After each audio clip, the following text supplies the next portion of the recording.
Assalamualaikum warahmatullahi wabarakatuh. Waalaikumsalam warahmatullahi wabarakatuh. Ya, gimana kabarnya adik-adik semua? Alhamdulillah baik, Pak. Oke, sebelum kita masuk ke pembelajaran, alangkah baiknya kita berdoa sesuai dengan pasien masing-masing. Berdoa dapat dimulai. Ya, doa dapat diselesaikan. Ya, adik-adik, kita lanjut ke absen. Di sini ada yang hadir nggak? Ada, Pak, ada 2 orang. Yang pertama Firman lagi sakit, yang kedua Fauzan dia izin, Pak. Oke, Firman ya? Iya. Firman sakit. Fauzan, oke. Ya, ya, adik-adik, sekarang kan materi kesekian ya, udah materi kesekian. Materi yang bakal kita pelajari hari ini itu tentang induksi dan atau induksi gitu. Nah, sebelum kita masuk ke pembelajaran, di sini ada sebuah video ini proses apa ya gitu kan, induksi atau induksi gitu. Coba kita lihat dulu.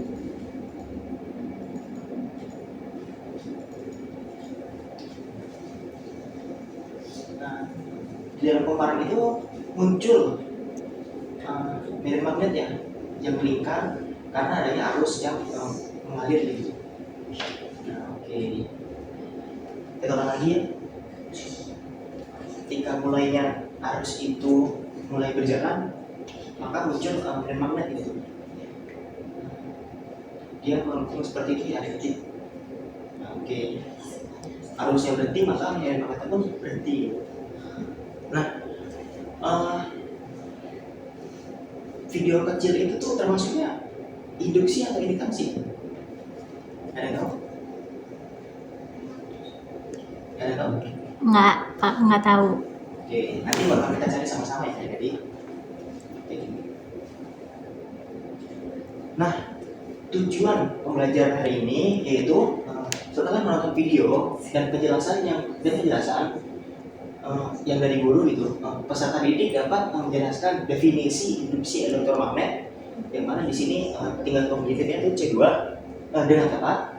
Kemudian setelah menonton video penjelasan dan mendengarkan materi dari guru, peserta didik dapat mengurai definisi induksi terhadap induksi elektromagnetik dengan tepat gitu. Nah, di sini penguraian kita termasuk kognitif C4 gitu ya dari. Nah, kemudian terakhir, setelah diskusi antar kelompok, peserta didik dapat membedakan definisi induksi dan induksi elektromagnetik dengan tepat. Balik lagi ke pertama yaitu C2, kognitif kedua. Oke. Materi minggu lalu itu tentang apa sih? Ada yang tahu? Tentang medan magnet, Pak. Oke, medan magnet itu apa sih? Lupa, Pak. Lupa. Oke.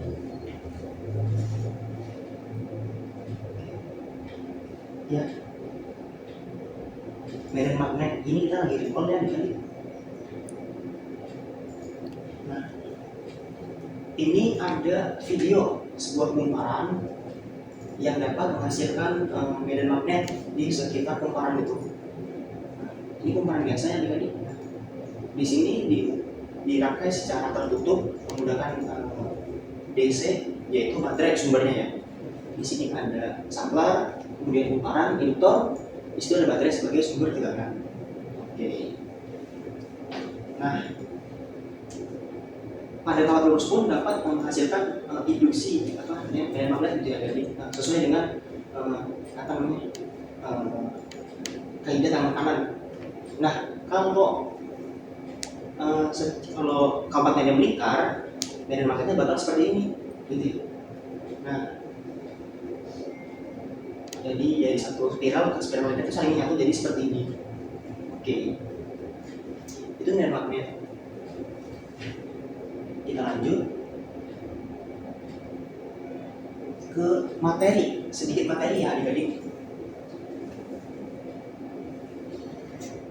Nah, di sini ada materi tentang induksi elektromagnet. merupakan proses perubahan energi gerak gitu, energi gerak atau energi kinetik menjadi energi listrik hasil dari efek pengaruh interaksi dengan medan magnet. Maksudnya di sini tuh medan magnet berasal dari batang magnet itu sendiri gitu yang menginduksi kumparan sehingga muncul arus positif maupun negatif secara bolak-balik ya, secara alternatif. Nah, sumber ini dari buku Giacomi tahun 2001. Oke. Kita balik ke slide sebelumnya. Nah, menurut Mbak Google kan di sini contoh dari induksi elektromagnet adalah salah satunya bel listrik, generator, dinamo AC, DC, itu pasti. Kemudian terakhir ada transformator gitu. Nah, menurut Mbak Google, trafo masuk ke prinsip induksi elektromagnet. Nah, apa benar gitu? Apakah benar kalau misalnya trafo itu menggunakan konsep induksi elektromagnet? Oke.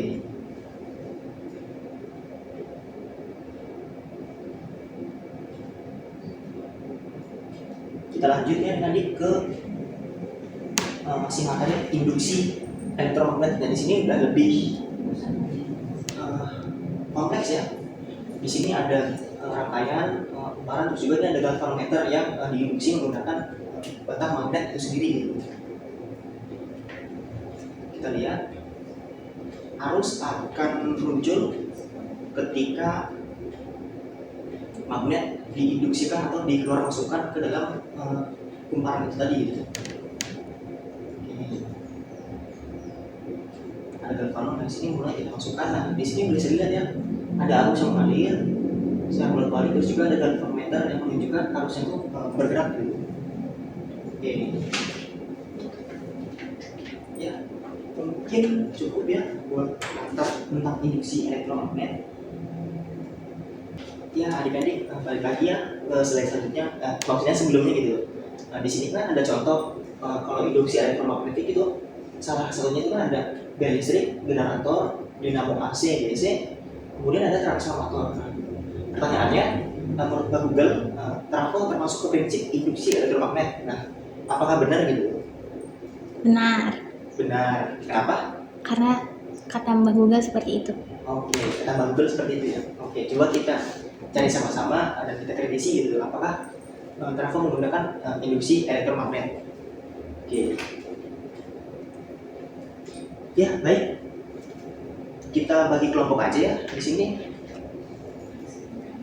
Kelompoknya Hana, ketuanya Hana.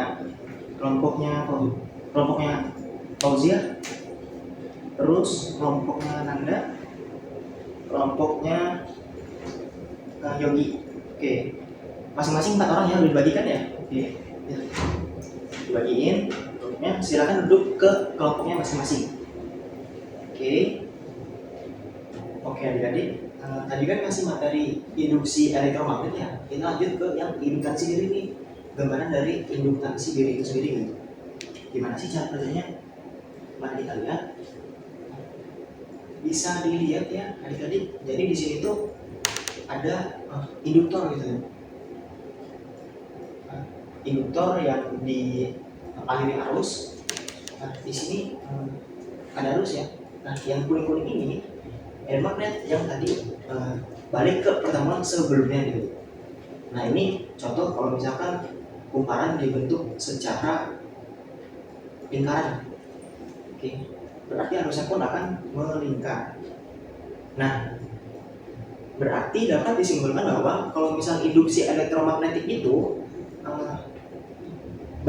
kumparan yang diinduksi oleh batang magnet sehingga menghasilkan arus. Nah, sedangkan induksi sendiri itu sebaliknya, arus mengalir ke kumparan atau kawat sehingga muncul induksi sendiri atau ini medan magnet gitu. Jadi kebalikan dari induksi elektromagnet. Nah, bakal kita cari tahu sama-sama apakah rangkaian trafo itu termasuknya ke induksi atau induksi. Oke. Karena kelompoknya udah dibuat, ya. Sekarang silakan diskusi antar kelompok. Nah, kelompok Nanda mau pakai apa saksinya? Pakai spuler, Pak. Spuler. Oke, ada yang lain? Oke, buku ya. Oke. Oke, cukup. Ya, silakan adik-adik searching berkelompok gitu kan, boleh pakai Scholar, boleh pakai YouTube, silakan. Kelompoknya benar-benar diskusi, Bapak bakal datengin tiap kelompok buat kasih tahu, membimbing gitu kan, gimana yang benarnya gitu, dan gimana juga cara menggunakan Google Scholar.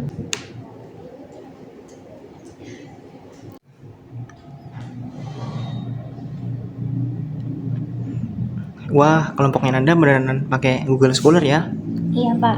Ya, coba silakan dicari. Nah, coba tahunnya 5 tahun ke belakang aja, jangan. Nah, silakan coba. Sejak 2019, oke boleh. 4 tahun ke belakang biar datanya terbaru gitu kan. Nah, oke, terus. Oh itu ketemu. Oke, nanti kalau udah silakan dibaca. Nanti diskusi sama teman kelompoknya. Oke? Iya Pak. Oke. Ternyata trafo pakai prinsip induktansi loh menurut artikel ini.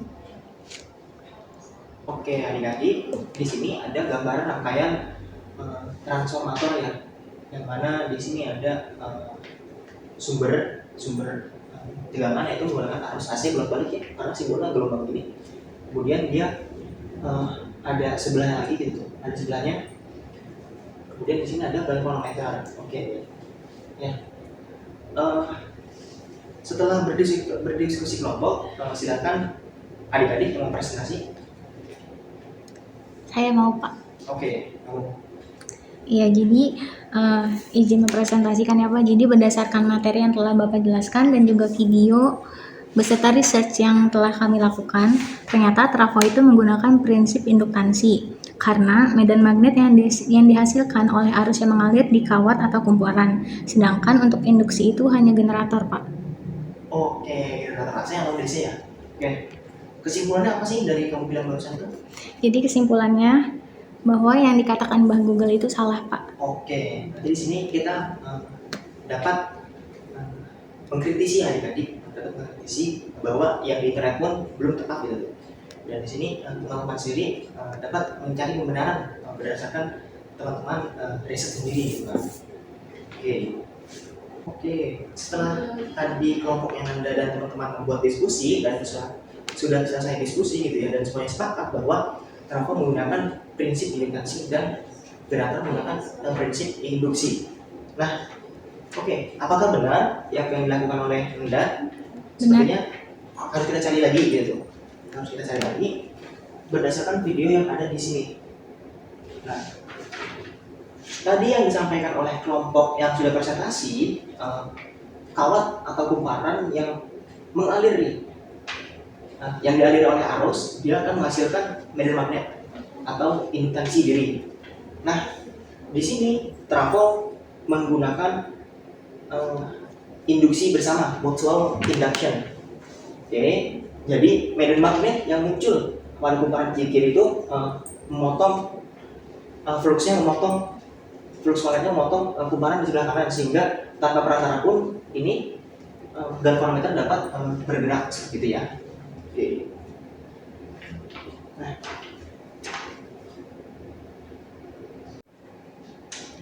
oke, adik-adik, karena tadi udah dikasih penguatan juga dari Bapak, Bapak pengen nanya nih, berdasarkan teman-teman riset sendiri gitu kan, apa sih contoh dari induktansi diri itu sendiri gitu?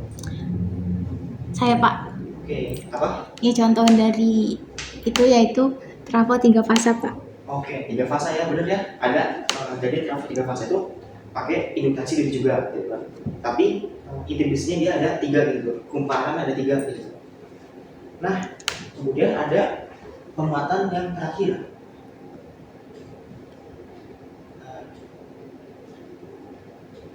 Nah,